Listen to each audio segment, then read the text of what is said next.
Hello students, chemistry online class में आपका स्वागत है। हम पढ़ रहे थे अमीनो अम्ल। तो वे कार्बनिक यौगिक जिनमें जिस अणु में अमीनो समूह और कार्बोक्सिलिक दोनों समूह पाए जाते हैं वो अमीनो अम्ल कहलाते हैं। तो अमीनो अम्लों का नामकरण कैसे करते हैं? अमीनो अम्लों को रूढ़ नाम से ही जाना जाता है और नाम हमें याद रखने पड़ते हैं जो उसके गुण और प्राप्ति के स्रोत से दर्शाते हैं। जैसे NH2 CH2 COOH ये है। तो यहाँ मान लो मीथेन था CH4, तो एक H रिप्लेस हो गया एसिड समूह से इसका, और दूसरा H किससे रिप्लेस हो गया? NH2 समूह से। एक तो जैसे ये था CH4, तो हम इसको ऐसे भी लिख सकते हैं CH4 को ऐसे। तो दो H तो इसके साथ रह गए, ये और ये, तो और एक पे हो गया एसिड समूह COOH और एक पे हो गया NH और 2 ये। तो अब इसको पूरा अपन कैसे लिखेंगे? NH2 और ये दोनों H इसको जोड़कर लिख लाओ ऐसे, CH2 और COOH। और इसको हम क्या कह सकते हैं? इसको कह सकते हैं दो अमीनो एथेनोइक अम्ल, क्योंकि इधर से नंबरिंग करेंगे 1 और 2, तो 2 पे क्या लगा है? अमीनो। और मेथ और एथ कार्बन कितने हैं? 2। और COH के लिए क्या लगाएंगे? ओइक। तो ये हो गया आपका 2 अमीनो एथेनोइक अम्ल, 2 अमीनो एथेनोइक अम्ल। तो यहाँ 2 अमीनो एथेनोइक अम्ल के स्थान पर इसका जो रूढ़ नाम है वो है ग्लाइसिन। तो ग्लाइसिन नाम से जाना जाएगा क्योंकि ये कैसा है? स्वाद में मीठा है, तो मीठे के कारण इसको कहेंगे ग्लाइसिन। जैसे ग्लिसरीन मीठा होता है वैसे ही ये भी मीठा होता है। अब है अमीनो अम्लों को सामान्यतः 3 अक्षरों या कभी कभी एक ही अक्षर से इसको संकेत में या संक्षेप में हम लिख देते हैं। महत्वपूर्ण अमीनो अम्लों की संरचना उनकी और संक्षिप्त नाम है वो सारणी दी हुई है इसमें है। तो सारणी में अपन पहले देखें, क्रम संख्या 1 पे तो है ग्लाइसिन, तो इसका 3 अक्षर में तो नाम हो गया GLY, और केवल संकेत क्या है इसका? G। ग्लाइसिन को किससे लिखेंगे? G से। ऐसे ही एलेनिन, एलेनिन को ALA, 3 नाम से ले लिया ALA, और इसका ये हो गया A। ऐसे सीरीन है तो SER और हो गया S। ऐसे थ्रियोनिन का THR और T, ये याद करने हैं आपको। वेलिन का VAL और संकेत क्या है? V। तो ये 20 अमीनो अम्ल हैं जिनके नाम हमें याद करने हैं। ल्यूसीन, ल्यूसीन का LEU और संकेत क्या है? Capital L। और आइसोल्यूशन में यहाँ पे ये U छूट जाएगा। अब आइसो के लिए I 3 ही लेने हैं तो I आ गया और L ही आ गया, U छूट गया, तो ये हो जाएगा संकेत I। क्या हो गया? I। एस्पार्टिक अम्ल है ASP, और इसको लिखेंगे कैपिटल D से। ग्लूटेमिक, अब देखो ये जरूरी नहीं है कि जिस अल्फ़ाबेट से हम लिख रहे हैं वो ही संकेत हो, दूसरा अल्फ़ाबेट भी उसका संकेत हो सकता है। ग्लूटेमिन का GLU, इनमें से कोई सा ही नहीं है, ये भी अलग से है E। कौन है इसका संकेत? E। ऐसे ही ग्लूटेमिन GLN, इसको लिखेंगे Q से। फिर एस्पेरेजिन ASN को N से, देखो इसमें है N और इसको N से ही लिख दिया। ऐसे ही ऑर्जेनिन में R है ARG, तो R से लिख दिया। लाइसिन में LVS K से लिखा है, कोई सा भी अल्फ़ाबेट नहीं है इसमें, फिर भी इसको अलग अल्फ़ाबेट दे दिया K, तो हमें याद रखने पड़ेंगे ये। फिर है सिस्टीन CYS, तो इसको लिखते हैं C से। किससे लिख रहे हैं? C से। सिस्टीन, सिस्टीन का है CYS, तो C और C से लिख दिया। मिथियोनिन MET, तो M को M से लिख दिया। फेनिल एनेलिन, तो PHE, कोई सा भी नहीं है और F से लिख दिया इसको। टायरोसिन TYR, तो वाई है इसमें बीच वाला, वाई से लिख दिया। ट्रिप्टोफेन TRP अल्फ़ाबेट से नहीं दिया है, W नया संकेत है इसका। हिस्टिडिन HIS तो H से दिया है इसको। फिर प्रोलिन PRO P से दे दिया इसको। इसी के 3 जो अक्षर लिए उनमें से भी हो सकता है और अन्य अल्फ़ाबेट भी हो सकता है। प्रोलिन को PRO यानी P। अब है आवश्यक या अनिवार्य अमीनो अम्ल। कुल मिलाकर 20 ऐसे ज्ञात अमीनो अम्ल हैं जो अंततः प्रकार से संयुक्त होकर, यानी 20 ही अमीनो अम्ल ऐसे हैं जो बहुत तरह से जुड़ करके और हजारों किस्म की प्रोटीन का निर्माण कर देते हैं। उनका क्रम है वो कोई सा अमीनो अम्ल कहीं जुड़ गया, कोई सा कहीं जुड़ गया, तो वो बार बार उनके जुड़ने के कारण रिपीटेशन नहीं होता है इतना, लेकिन अलग अलग क्रम में ये जुड़ते रहेंगे और नई प्रकार के प्रोटीन के अणु बनते रहेंगे। शरीर की वृद्धि और विकास के लिए कई हजार किस्मों के प्रोटीन की आवश्यकता होती है। हमारा शरीर का विकास ऐसे ही नहीं होता है, हमारे शरीर की वृद्धि ऐसे नहीं होती है। उसमें क्या चाहिए? कई हजारों किस्म की प्रोटीन चाहिए। इन प्रोटीन अणुओं में पाए जाने वाले, यानी प्रोटीन अणुओं का सरल अवयव क्या है प्रोटीन का? अमीनो अम्ल। वो अमीनो अम्ल की इकाई बार बार जुड़ती हैं तब क्या बनता है? प्रोटीन बनता है। तो ये कुछ अमीनो अम्ल हैं वो तो हमें संश्लेषित हैं, यानी समस्त पेड़ पौधे और जीव जंतुओं में होते हैं, लेकिन उच्च जाति के कुछ जंतु और मानव में 10 ऐसे अमीनो अम्लों का संश्लेषण नहीं हो पाता है। कुछ अमीनो अम्ल हैं जिनका संश्लेषण नहीं होता शरीर में, बाकी तो शरीर में ही बनते हैं, तो उनको हमें बाहर से लेना पड़ता है, इनको हमें भोजन के द्वारा बाहर से लेना पड़ता है। और इन 10 अमीनो अम्लों को ही हम कहते हैं आवश्यक अमीनो अम्ल। क्या कहते हैं? आवश्यक अमीनो अम्ल या अनिवार्य अमीनो अम्ल। इन अमीनो अम्लों की कमी से, अगर इन अमीनो अम्लों में से कमी हो जाती है, किसी भी एक अमीनो अम्ल की कमी हो गई, तो हमारा शरीर व्याधि या बीमारी से घिर जाता है या बीमारी उत्पन्न हो जाती है। फिर इसकी पूर्ति करने के लिए हमें उन प्रोटीनों को, उन अमीनो अम्लों को बाहर से खाना पड़ता है, सेवन करना पड़ता है, जिनमें इन अमीनो अम्लों की प्रचुरता पाई जाती हो, अधिकता पाई जाती हो। जैसे कुछ प्रोटीन है, जैसे केसिन। ये केसिन प्रोटीन किस में पाया जाता है? दूध में। तो सभी अमीनो अम्ल इस प्रकार के हैं कि वो क्या कहलाएंगे? वो 10 अमीनो अम्ल ये हैं जिनको हम आवश्यक अमीनो अम्ल कह रहे हैं, या शरीर में बनते नहीं हैं, हम बाहर से खाते हैं। उनका नाम है tryptophan, valine, methionine, isoleucine, leucine, lysine, phenylalanine, arginine और थ्रियोनिन और हिस्टिडिन। तो इनको शॉर्ट में लिखें, जैसे ट्रिप्टोफेन है तो इसका संकेत है T। क्या है इसका संकेत? T। ट्रिप्टोफेन का संकेत है T। तो देखो ये है ट्रिप्टोफेन अपना, और यहाँ हो गया T। फिर है वेलिन, वेलिन का है V। फिर है मिथियोनिन, मिथियोनिन का M। और फिर है आइसोल्यूसिन तो I। फिर है ल्यूसिन L। फिर लाइसिन L।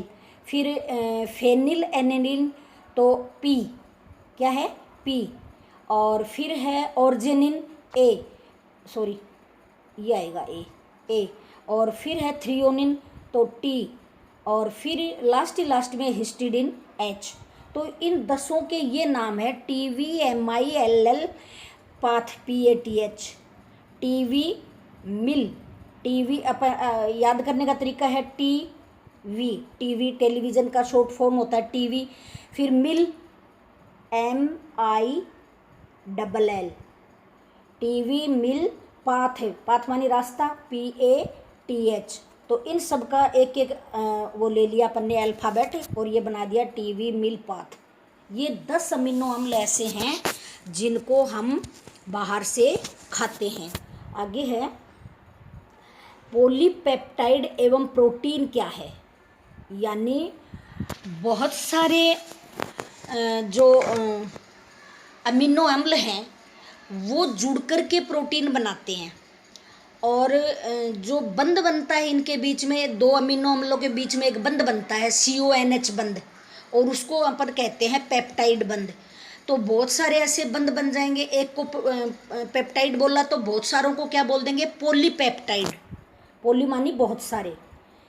दो अमीनो अम्ल है, जैसे अपन ने अभी पढ़ा था कि मीथेन से बनने वाला है NH2, एक साइड में तो अमीनो समूह, फिर CH2 और दूसरी साइड में है COOH। अगर ऐसा ही कोई अमीनो अम्ल दूसरा भी इसके साथ हो, जैसे मैं ये करूँ NH2 करें पहले, NH2, तो ये तो है NH2, फिर है CH2, फिर है COOH। मान लो ये बार बार में जुड़ रहा हो, तो इधर अभी इसको दोबारा लिखेंगे तो ये वाला पोर्शन इधर आएगा NH2 प्लस NH2। तो ये एक का तो जाएगा OH निकलेगा, एक में से निकलेगा केवल H, तो ये केवल H निकलता है, तो यहाँ क्या बच जाता है NH। तो ये CONH निकलता क्या है इसमें से, जल का अणु। OH और H जल बना लेगा, और जुड़ने वाला क्या होगा CONH। तो ये CO और NH ये वाला बंध है, इसको कहते हैं पेप्टाइड बंध। CONH बंध इसको कहेंगे पेप्टाइड बंध।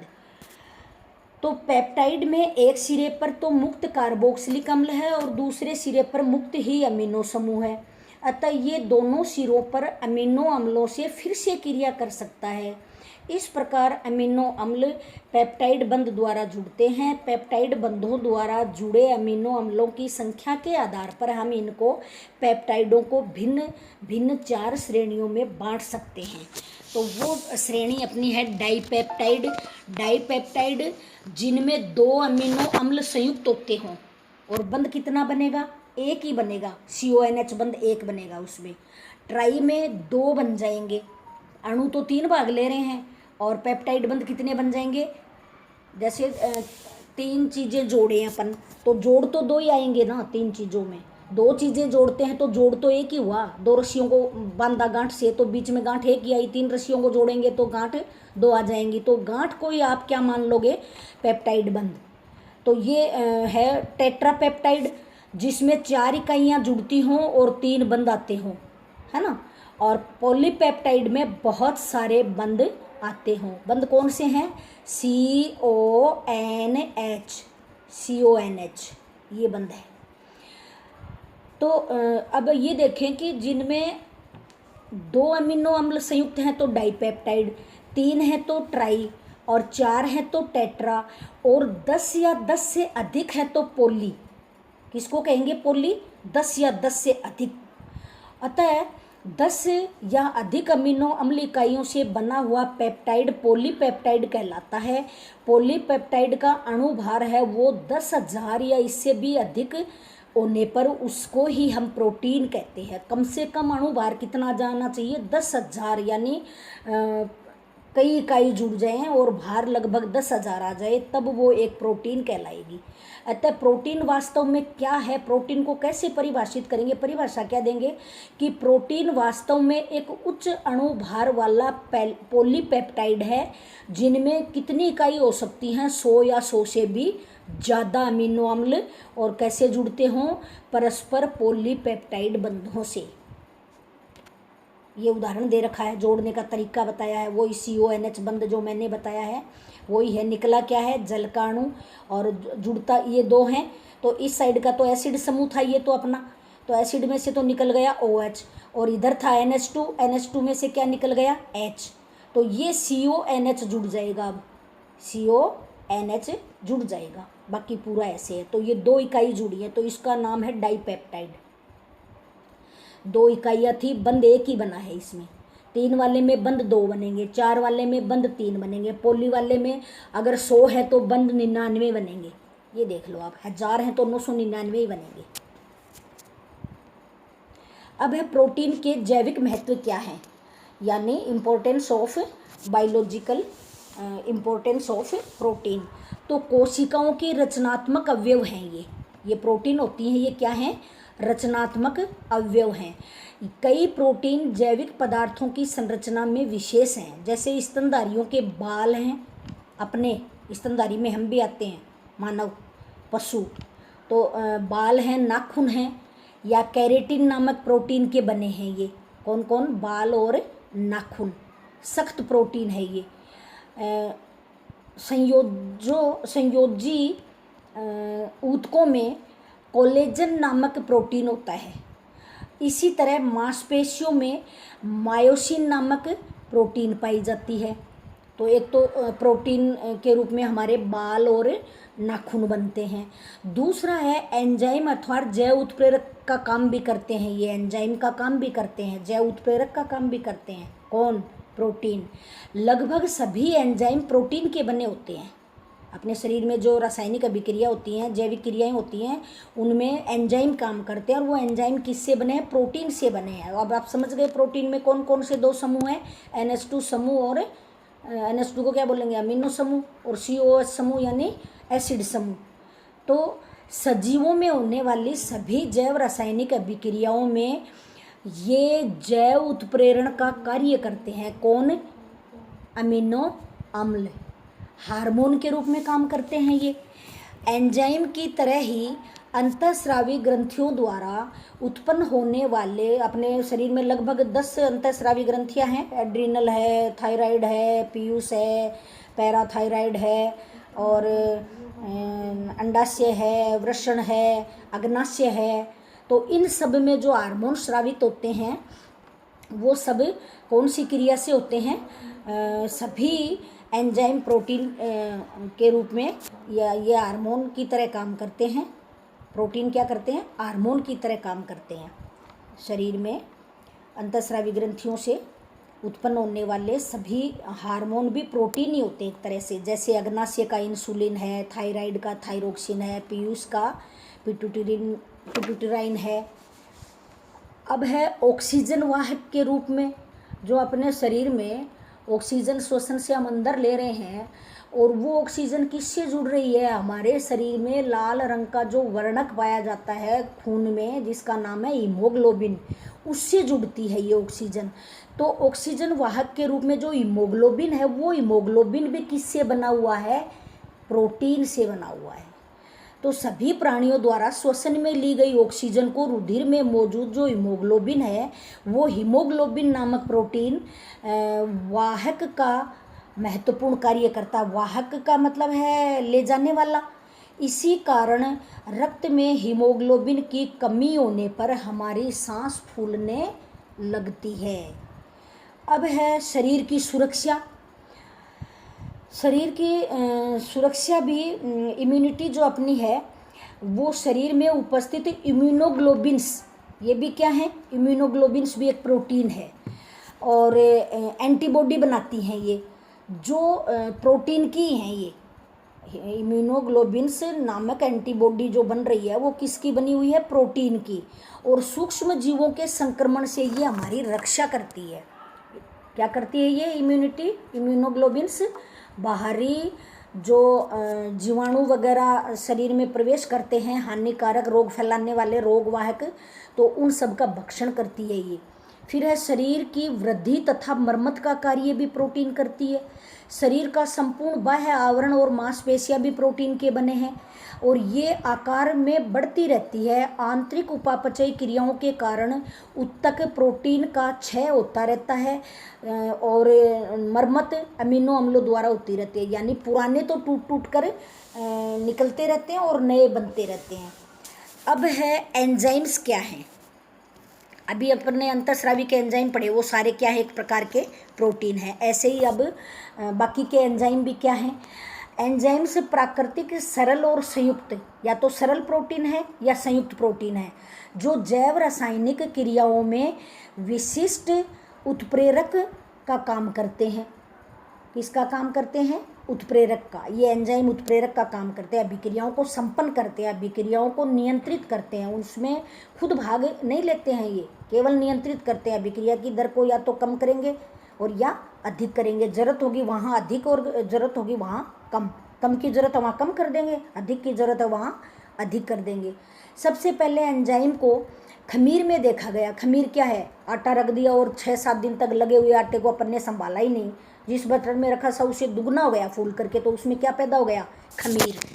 क्या पैदा हो गया उसमें? खमीर। और इसीलिए इन्हें एंजाइम का नाम दिया गया। और ग्रीक भाषा में एन का एंजाइम का अर्थ होता है यीस्ट। क्या होता है? यीस्ट। अधिकांश एंजाइम गोलाकार होते हैं, ग्लोब्यूलर प्रोटीन के बने होते हैं। अब तक 3000 एंजाइमों की पहचान हो चुकी है, जिनमें से लगभग 300 तो बाहर उत्पन्न किए गए हैं मनुष्य के द्वारा, और एक तरह से व्यापारिक उत्पाद हैं ये। इन एंजाइमों को हमें बाहर से लेते हैं, खाते हैं। अब है एंजाइमों का वर्गीकरण और नामकरण। अंतर्राष्ट्रीय एंजाइम आयोग ने एंजाइमों को 6 भागों में बांटा है। कितने भागों में बांटा है? 6 भागों में। और वो भाग कौन कौन से हैं? पहला तो है ऑक्सी रिडक्टेसेज। और अभिक्रिया की प्रकृति क्या होगी? रिडक्टेसेज और ऑक्सी दोनों बोल दिया, इसका मतलब ये जैविक ऑक्सीकरण और अपचयन दोनों करेंगे। जैसे अपन कहते हैं ना उपापचय, यानी ऑक्सीकरण और अपचयन की क्रिया, तो यहाँ दोनों होंगी। ऑक्सीडो रिडक्टेसेज। दूसरा है ट्रांसफरेसेज। दो पदार्थों के मध्य समूह का विनिमय करना या ट्रांसफर करना इस एंजाइम का काम है। कौन से का? ट्रांसफरेज का। ट्रांसफेरेसेज। जैसे A+B है और वो क्रिया करता है किससे? C+D से। तो A तो जुड़ जाएगा C के साथ और B जुड़ जाएगा D के साथ, तो AC+BD बन जाएगा। ऐसे ही है हाइड्रोलिसिस, अपघटन। तो जैसे AB का अपघटन कर रहे हैं जल से, AB जल से क्रिया कर रहा है, तो A का क्या बन जाएगा? हाइड्रोक्साइड, OH ले लेगा A तो, और B और H है वो अलग हो जाएगा। कोई भी उदाहरण भी ले सकते हैं अपन। अब है लाइसेज। लाइसेज क्या है? जल अपघटन के अतिरिक्त किसी भी पदार्थ के समूह का हटना। जैसे ये AB है, ये जुड़ा हुआ था और ये पृथक हो गए दोनों, तो इसको बोलेंगे लाइसेज, अलग होना। फिर है आइसोमरेसेज, समावेयीकरण करना, आइसोमर करना, यानी संरचना सूत्र तो वो ही रहे, सूत्र वो ही रहे, लेकिन संरचनाएं 2 या 2 से अधिक हो सकती हैं, वो है आइसोमरेजेज। फिर है लाइगेसेज। लाइगेसेज क्या करता है? ATP के साथ युग्मन की अभिक्रिया करता है। ATP क्या है? Adenosine triphosphate. एडिनोसिन ट्राइफॉस्फेट यानी 3 अणु हैं ये ऊर्जा के, और इनके साथ युग्मन की क्रिया है, वो है लाइगेसेज। तो आपको ये एंजाइम का वर्ग और एंजाइम की प्रकृति छवों की ज्ञात करनी है। ये अभी आगे देखते हैं, और छोटा कोई बिंदु होगा तो करेंगे, वरना कल करेंगे। फिर अगला है सामान्यतः एंजाइम का नाम लिखते समय हम जो सबस्ट्रेट है उसके नाम के अंत में क्या लगा देते हैं? एज लगा देते हैं। ASE, as. जैसे माल्टोज के जल अपघटन की क्रिया को उत्प्रेरित करने के लिए जो एंजाइम काम में आता है उसका नाम है माल्टेज। अपना जो पदार्थ है उसका नाम तो माल्टोज, और एंजाइम का नाम क्या है? माल्टेज। क्या है? माल्टेज। सरल है ये, थोड़ा और कर लेते हैं। अब है एंजाइमों के कार्य क्या हैं। जैसे मुंह में अपन खाना चबाते हैं दांतों से, तो हमारी जो लार ग्रंथियां हैं उनसे टाइलिन या अमाइलेज उत्पन्न होता है। तो एंजाइम का नाम तो अमाइलेज ले दो या टाइलिन, और उद्गम स्थान क्या होया? मुंह में लार है वो, और क्रियाधार क्या हो गया? पॉलीसैकेराइड। पॉलीसैकेराइड था और उसको हमने बारीक चबा चबा के किस में बदला? सैकेराइड में, और सैकेराइड से फिर वो किस में बदल जाएगा? शर्करा में, और शर्करा में भी किस में? ग्लूकोज में, और उत्पाद क्या बन गया? माल्टोज। ऐसे ही माल्टेज है आंत के रस में है, आंत्र रस है ना अपना, जो आंत्र स्रावित करता है उसमें, और माल्टोज है वो क्रियाधार है, और बनता क्या है इससे? ग्लूकोज। ऐसे ही अमाइलोप्सिन, और ये अग्नाशयी रस है, पॉलीसैकेराइड से उत्पन्न होता है, और माल्टोज इसका उत्पाद बनता है। पेप्सिन है, ये उदर जठर रस है, पेट और आमाशय का, और ये प्रोटीन क्रियाधार है इसका, और पॉलीपेप्टाइड इससे उत्पाद है, वो क्या बनता है? पॉलीपेप्टाइड। फिर है ट्रिप्सिन है, अग्नाशयी रस है, और प्रोटीन और पॉलीपेप्टाइड है, और पेप्टाइड इसका क्या है, उत्पाद है। ऐसे ही लाइपेज है, ये भी उदर जठा का रस है, और वसा है वो है इसका क्रियाधार। और ये किस में टूटता है फिर, ग्लिसरोल और वसा अम्ल में। यानी सरल अवयव क्या है, ये तो जटिल अवयव हो गया इसका, ये इसका सरल। फिर है डीऑक्सीराइबो न्यूक्लिएज, तो ये आंतरस में पाया जाता है। और डीएनए दोनों साथ साथ हैं, डीऑक्सीराइबो न्यूक्लिएज और राइबो न्यूक्लिएज। तो डीएनए में तो पाया जाएगा डीऑक्सीराइबोज न्यूक्लिएज, और आरएनए में पाया जाएगा न्यूक्लियो राइबोज। और फिर बनता क्या है इससे, या तो ओलिगो प्रकार की और या मोनो प्रकार की न्यूक्लियोटाइड। मोनो का मतलब एक श्रृंखला की, केवल एक ही लड़ी हो। और ओलिगो का मतलब 2 से 10 तक, और पोली का मतलब 10 से ऊपर कितनी भी इकाई जुड़े। इतना ही करेंगे। Thank you.